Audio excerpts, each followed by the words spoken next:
Ito mga kababayan, panoorin po natin itong naging live ng isang DDS sa harap mismo ng bahay ni dating Pangulong Duterte. Sumugod po sila doon kanina madaling araw. At mamaya, pag-usapan natin. Tignan nyo po kung nagkatotoo ba yung mga sinabi niya. May nangyari po bang pag-raid na ginawa ang mga polis? Tignan nyo kung may mga polis kayong makikita. At tanungin niyo po ang sarili nyo kung may nabalitaan po ba kayo patungkol sa mga ibinahagi ng mga DDS vlogger na ito na nag-live po sa harap ng bahay ni dating Pangulong Duterte. Nagsipuntahan po sila doon nagsisugudan sila doon dahil nanawagan po sila na magpuntahan daw sila doon. Panoorin po natin yung nangyari, mga kababayan. Okay, so 3 daw sa tahanan ni Tatay Digong ang lulusubin, no? At isa nga dito sa may Doña Luisa. Kaya nagbabantay ang mga taga Davao, ang mga Filipino upang magkaroon ng friction, guys, between authority and tayo. Ang ano lang natin ay maiwasan natin yung mga tanim-tanim at yung mga unnecessary na mga doubts, no?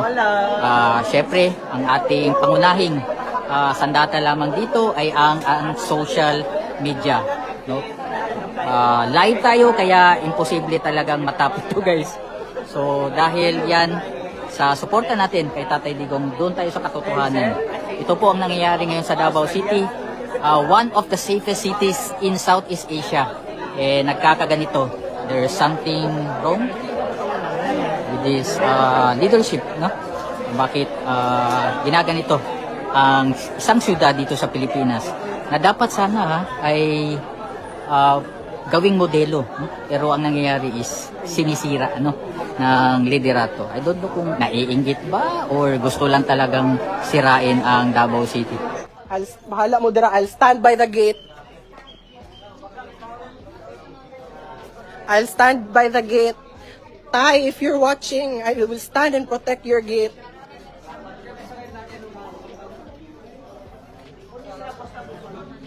They cannot come inside, They cannot come. Wala ang tagtungod din,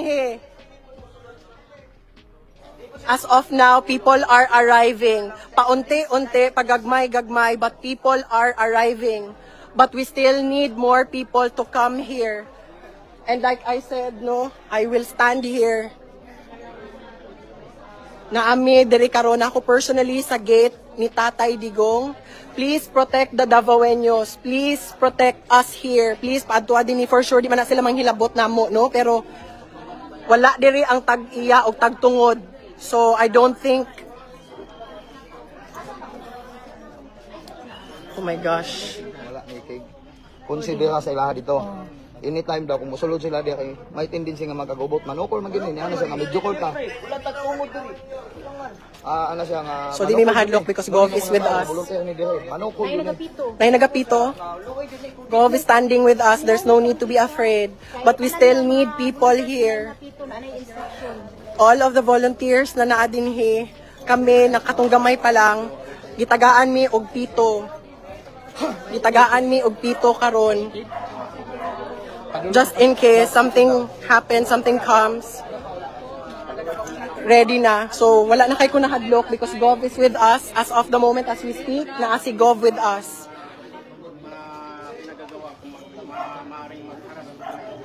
So, we're all scared, And I'm just glad that people are arriving to stand with us.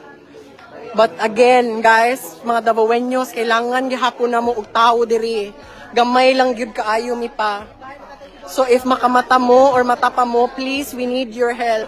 So earlier today, sa mga bago pa lang ni sulod, I just got a call. We got a call from Kitty Duterte earlier. Nanawag siya namo and niingon siya mismo na nakalakaw na sila sa ilahang balay. Ug nagpasalamat si Kitty Duterte na we are standing here para kang tatay.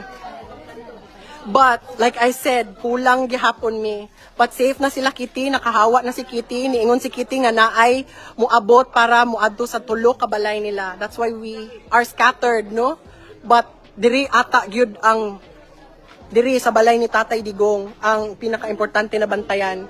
Gamay pa lang kaayo mi here sa balay ni Tatay Digong, but we are not afraid. I am not afraid because Gov is with us as we speak, He's standing, he's calm. So mo lang gyud gihapon. People are starting to arrive. Salamat kaayo sa mga nagtawag og tabang. Palihog lang matahiin nyo ang mga barangay captain din ha. We need people. Kahiun na good ko sir. Sa kakulba. As of now, nag-instruct si Gov of what to do as of the moment to all those people who are watching. So we need people to block entrances. May power bank, may charger naman po. Manawag na ko ni mo sir, kailangan na gina ko. Sige po. To the 7,500 people watching, we need help. Please, matahi inyong mga barangay captain. Tanan ninyong amigo, we need people. And if you can bring pitos here, please bring.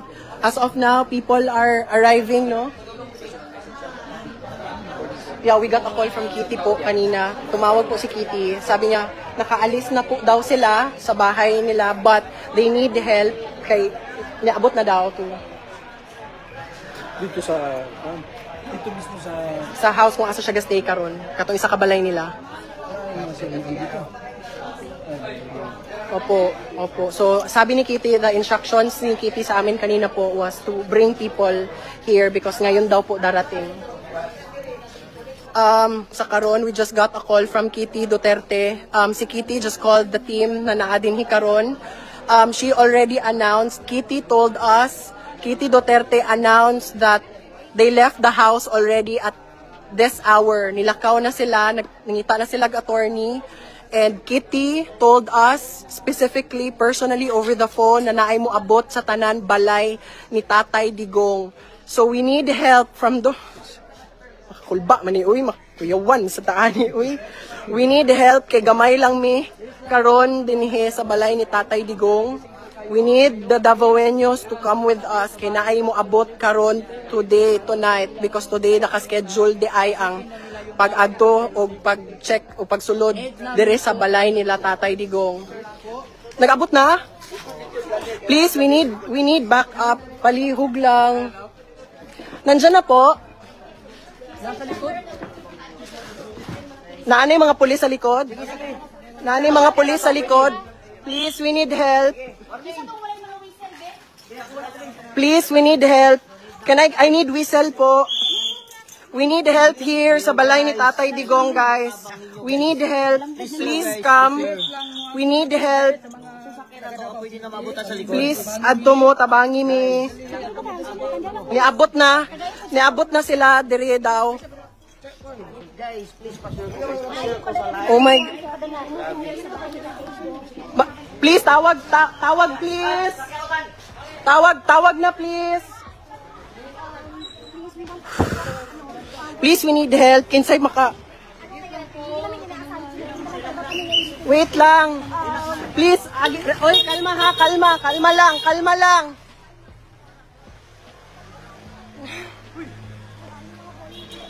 Can I get one, please?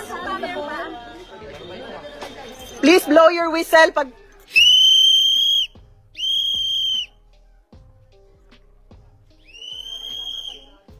Please, we need help. If there's the Davaoenos na mata karon, please, we need help. We need people here right now. I just spoke to Kitty Duterte earlier. The team spoke to her na nawag siya sa mga tanan na naadiri sa balay ni Tatay. Nakalakaw na sila sa balay ni Tatay dito karon, but she's saying na moabot tanan karon diri sa balay ni Tatay sa Doña Luisa. As of now, based on the conversation from the other teams, naana daw sa balay ni Tatay because they would do a search. So kung maluoy mo mga Davaoenos, we ask for your support. We ask for your strength to send people. We need help as of now kay gamay lang mi karon diri. Gamay lang mi na naakaron diri sa balay ni Tatay.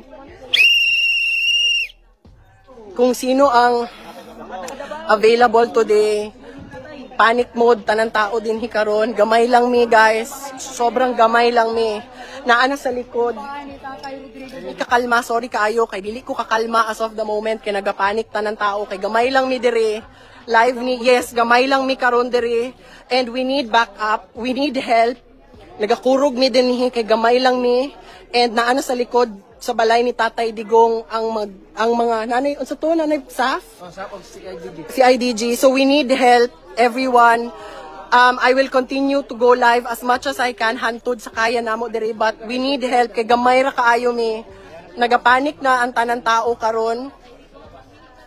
So nagapanik na tanan, we just need help. We just need people. Kung naam mga Davaoenos karon na matapa na maubanan mi karon, palihog lang gyud mi. Please help us. But we are on alert again. So why are we on alert? Unsa ni tabo? Na 30 ka sa IDG o 90 ka south nga On the way na. So I'm sorry I had to go back live again. It's because earlier today medyo kumalma na ang aming mga spirito because people were here. Medyo it's kind of scary lang, no? As of the moment as we speak, live here sa balay ni Tatay because we just got an update that it's already final na. Oh my gosh, papunta na raw. There are how many? Pila ka buo? 30. 30 ang sa IDG tapos 90 ang sa And sa info lang. Is it true? Confirm natin. We need to confirm. People are already, dili naman noon ko hadlok. I'm not scared anymore because I have plenty of people here right now live sa balay ni Tatay Digong. But as of now, we were given a news, an intel na may mga papunta. I just needed the confirmation yet. Mangutana sa taog confirmation. We need to confirm. And so Kitty, if you're watching right now, we will stand by our promise, no? Katong last na ko gingon sa imuha na I got you. So, di maguol. Narami diri. So, people are currently on alert because we heard message pa lang to that as we speak na ay padulong. So yun mga kababayan, napanood nyo po. Kayo na po ang humusga. Tanungin nyo po ang mga sarili nyo. May nakita po ba kayong ginawa ang mga polis? Meron po bang nagkatotoo dun sa sinabi nila ng mga vlogger, no? Meron po ba kayong nabalitaan na nagkaroon ng gulo or ginawang pag-raid, no? Meron pa ako naririnig sa ibang mga DDS live na sinasabi, baka daw magtanim ng ebidensya, yada-yada. Kayo na po ang humusga. May nakita po ba kayong kakaiba or mali na ginawa ang mga polis dyan? Ako po, no? Although ito ay compilation po ng mga live niya, no? Nung in-upload niya. Wala po akong nakita ni isang polis na nakita sa mga video ng kanilang live, no? And simula kaninang madaling araw, wala po akong nakita or nabalitaan man lang patungkol po sa nangyari diyan sa sinasabi nila sa mga nag-live na DDS, no? Alam niyo, sa totoo lang, 3 beses nang nangyari ito Una, sabi nila sometimes in I think February or March, no, or January, sabi nila i-raid daw ang bahay ni dating Pangulong Duterte. Hindi nangyari, no? And ay pinsinungalingan ng mga otoridad. And then yung second naman, na sinabi nila, pinakalat nila, aarestuhin daw si Mayor Baste Duterte. Hindi rin nangyari. Pero anong nangyayari sa mga DDS? Nagagalit sila. Pero yung mga sinasabi nila, yung mga chismis na ikinakalat nila, yung raid, unang kumalat yung balita nga na may raid daw. Walang nangyaring raid. Walang nangyaring pag-aresto kay Mayor Baste. Tapos eto naman, kanina madaling araw, may raid daw ulit. Nandun daw ang CIDG at saka SAP. Wala naman po tayong nababalita ang ganung nangyari, mga kababayan. At kung meron man, I'm sure pinapatupad lamang ng CIDG or ng SAP ang kanilang trabaho at ang batas, no? Kung ano man ang court order sa kanila, no? Kasi law enforcer sila.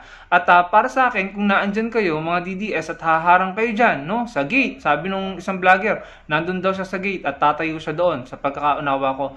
Sa palagay ko, kapag meron nga pong titignan, kung merong search warrant, maaari kang makasuhan ng obstruction of justice kung ikaw ay haharang dyan. Huwag niyong kalimutan, merong mga miyembro ng KOJC ang nakasuhan, kung hindi ako nagkakamali. And mag-ingat naman kayo sa mga ginagawa niyo sa social media, yung mga inilalabas yung informasyon at panghihikayat nyo, yung pagtatawag nyo para magtipon-tipon kayo dyan or kung ano man ang gagawin nyo, mag-ingat kayo sa ganyan dahil maaari rin kayo makasuhan ng inciting to sedition, kung hindi ako nagkakamali. Dahil kung hindi naman pala kayo sigurado sa mga haka-haka nyo at nagiging emosyonal lang kayo, maaari kayong mapahamak at makasuhan dyan. Dahil baka kasi kayo mag-create ng gulo or pagkagalit, no? Especially amongst your supporter, no? Kagaya nito, itong babaeng ito, nag-apologize, pinasudpi na siya ng NBI, nag-apologize siya dahil nagkalat siya ng fake news na nag-aagawan daw sa hatian ng 10 million na pabuya ang NBI at saka PNP dahil sa pagkakaaresto kay Kibuloy. So, dahil hindi totoo yon, pinasubpi na siya ng NBI at ayun, nag-apologize siya, no? So, yung sa amin, mga DDS ay paalala lang, ano? Pero at the end of the day, kung anong gusto niyo gawin sa buhay niyo, gusto niyo gawin dyan, bahala kayo, no? Pero, please know na may kaakibat yan na responsibilidad at accountability and consequences, no? Kayo, mga kababayan, ano pong masasabi nyo sa napanood nyo? Comment down below and don't forget to like our video at magkita-kita po tayo sa susunod kong video. Salamat po.